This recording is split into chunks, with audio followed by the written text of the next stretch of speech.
For 165 families in Iran, the morning of Saturday, February 28th was probably just another ordinary morning. In the city of Mila in southern Iran, girls at the Shajar Hatayab school set out for their classes. At such a young age, these girls neither knew about the politics of the world nor perhaps about this war. All they knew was that, like every day after school, they had to go home, where their mother would be waiting for them. But that very morning, at 10:45, a missile fell from the sky and destroyed the entire school. The roof and walls of the whole building collapsed, falling onto the innocent girls. When people from the surrounding area arrived, what they saw was a scene they would probably never forget for the rest of their lives. Children's voices could be heard coming from beneath the rubble. According to the lead investigators, at the very moment when some rescue operations were being attempted, a second missile struck down on the exact same spot, killing even more people and more girls. In military parlance, this is called a double tap attack.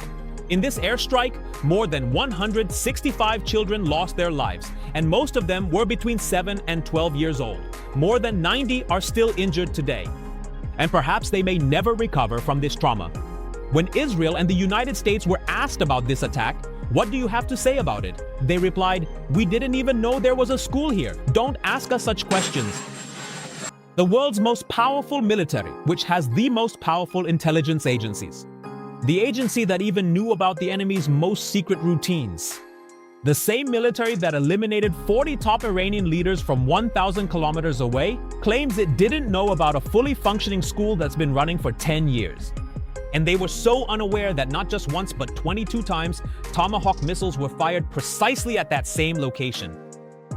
In America, even if belatedly, questions are now being raised about whether this massacre of young girls happened because of AI. The same AI that the Trump administration wants to use extensively for war.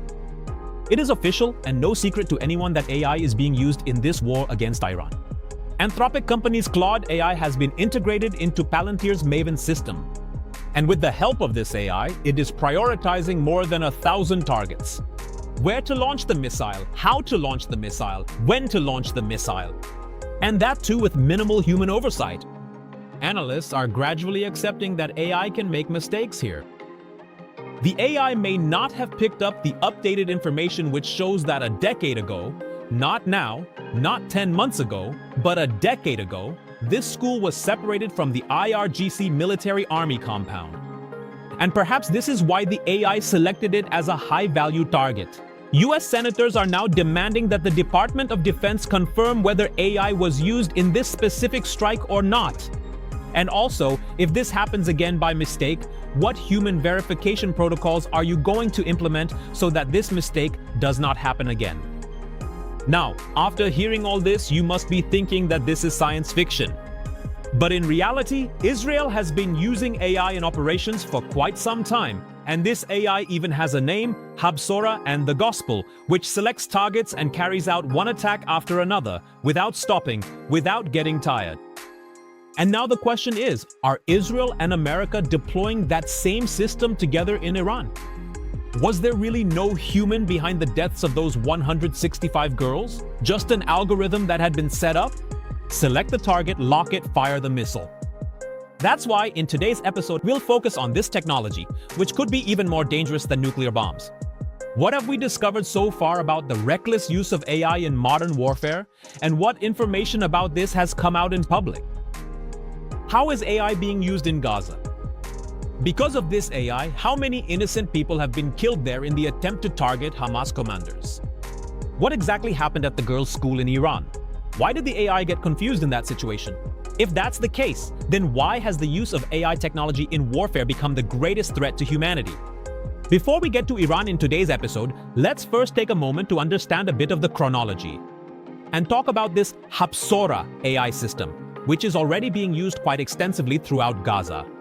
Habsora was specifically developed by Israel's military intelligence unit to identify potential targets that Israel can then bomb and completely destroy.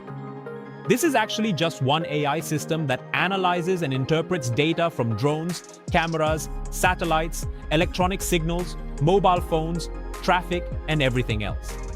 And whenever the AI detects something suspicious, objectionable, or a red flag, it suggests to the analyst sitting in front of it that a bomb could be dropped here.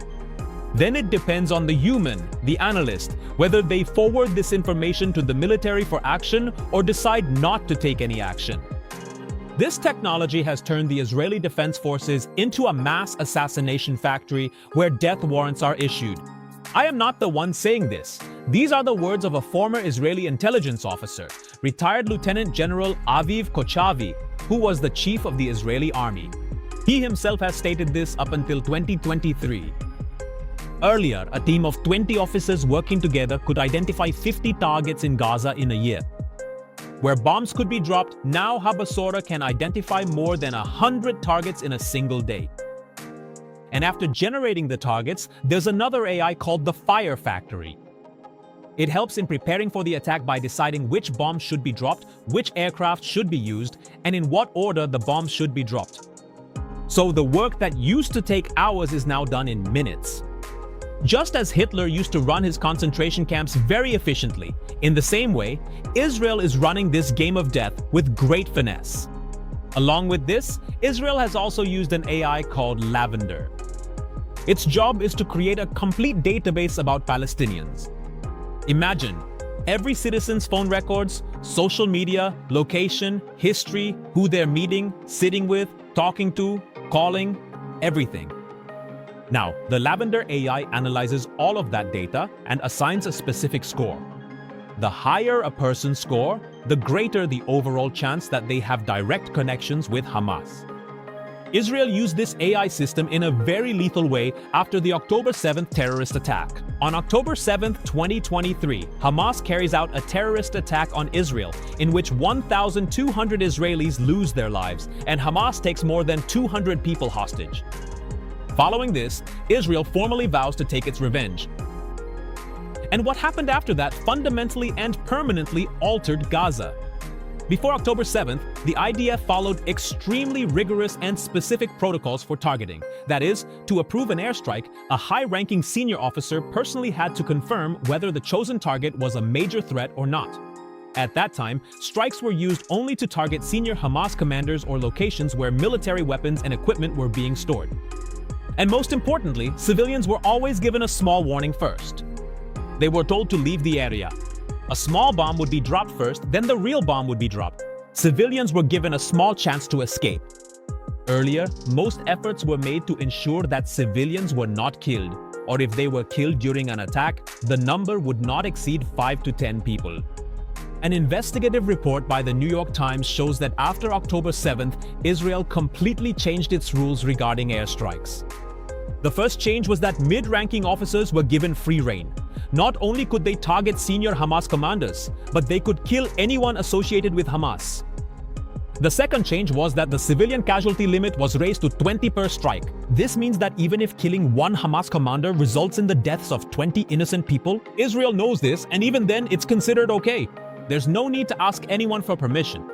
The third change was that, after a few days, this limit was increased even further.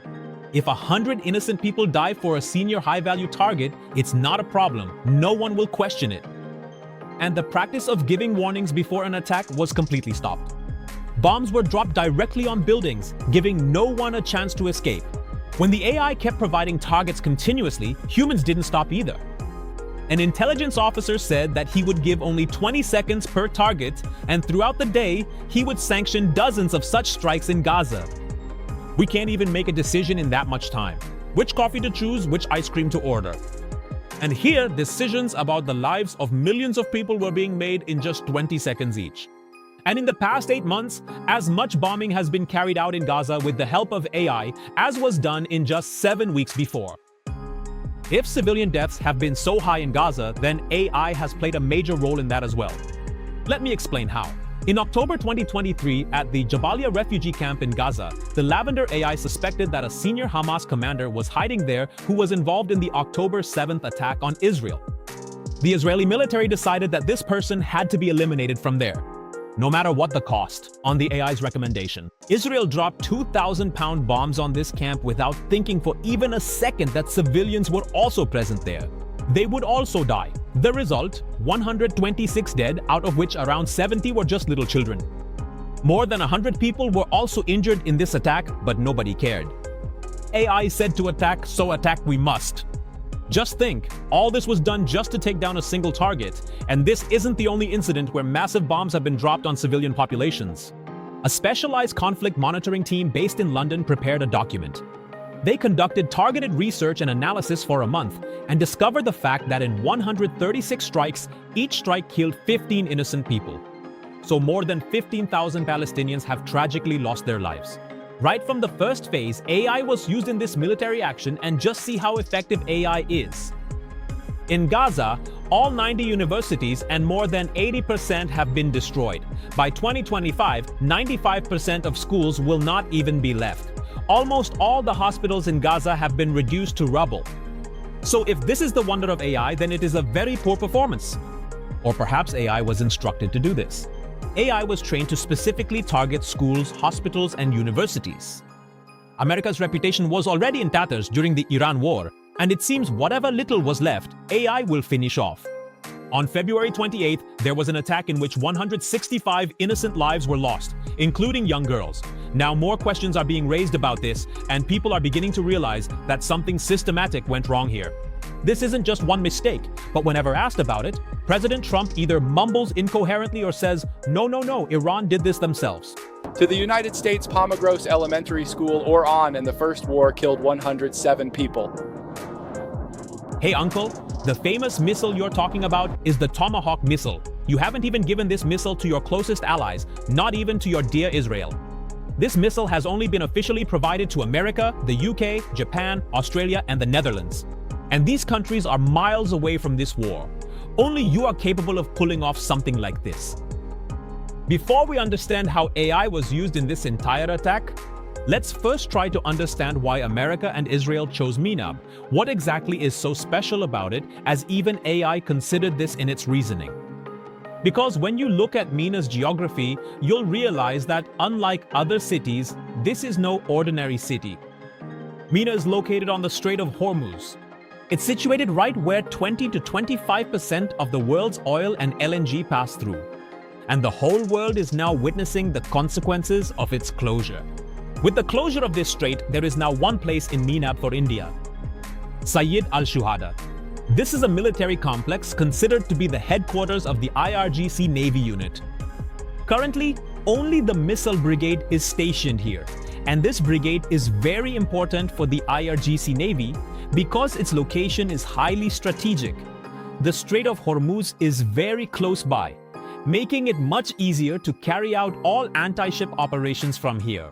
For the IRGC, this is a geographically very sensitive position. Now you might ask, how does a school come into the picture here? An Al Jazeera team conducted a detailed investigation into this. By combining satellite images, video clips, official Iranian records, and geolocations, they created a timeline.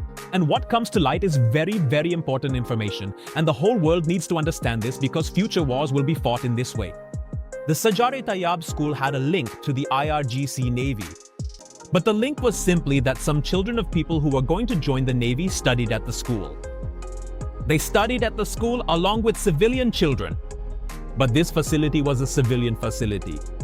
And it is clearly written in international humanitarian law that if someone's parents are in the military, targeting their children is illegal. It is unlawful. If you look closely at the satellite images in 2013, Google, this image from Earth shows you that at that time, the school building was entirely a part of the military complex. There was only one main gate for entry and exit, and the entire complex was surrounded by walls. 5 watchtowers monitored the entire area. Then in 2016, all of this changed. New walls were erected. The school area was completely separated from the military block. 2 watchtowers were removed. If you look closely at the maps near the school, you'll notice that 3 new gates were also opened for the school. In the 2018 satellite images, you can see civilians with their vehicles outside the school. A field was also created inside for the girls to play. This clearly shows that the building had now been completely turned into a primary school. So, compared to 8 or 10 years ago, the picture now looks quite different. There was a military base in Mina, but there was also a civilian school nearby. The fact that it had been a civilian school for 10 years cannot be a coincidence, nor can it be a mistake. AI had all the information, even if it was outdated. But it utilized its internal logic gates and precisely targeted the objective, launching a missile because there was a complete lack of human oversight. Or human intelligence was so weak that no one could catch such a catastrophic and obvious mistake. After that, a second attack happens at the same place. The building next to it isn't even touched, and it seems like the targets in front were already clearly marked as to where the blast should happen. Alternatively, it is possible that the AI was fully aware there was a school here, and that the children of IRGC members, those who currently work or serve in the IRGC, study at this school. And they were deliberately targeted. In both cases, either scenario could be true. Either it was an oversight, or the girls were intentionally killed. But with AI logic, no one can deny that this attack is a stain on our shared humanity. On one hand, the superpower country claims it is ready to fight for women's freedom in Iran, while on the other hand, it is directly targeting innocent young girls. America's Department of Justice is now investigating this incident. But the initial investigation conducted by the Pentagon has made one thing clear: the missile was indeed American. However, the Trump administration will not accept this. They still insist, no, it was Iran. It was them. They are launching missiles from inside the school. In a similar fashion to the terrorist cards, they are launching missiles from schools and hospitals. Now at least tell the truth, forget it. This January, America used Palantir's Maven technology to capture Venezuelan President Maduro, and this Maven system has Anthropic's Claude AI integrated into it. Before attacking Iran, America had already secured Venezuela's oil. The operation there was wrapped up quickly. It was a small country, there wasn't much of a military, no missiles, and they surrendered. But before attacking Iran, America sought full permission to use the Pentagon cloud in any project, completely free from any hindrance, without any restrictions.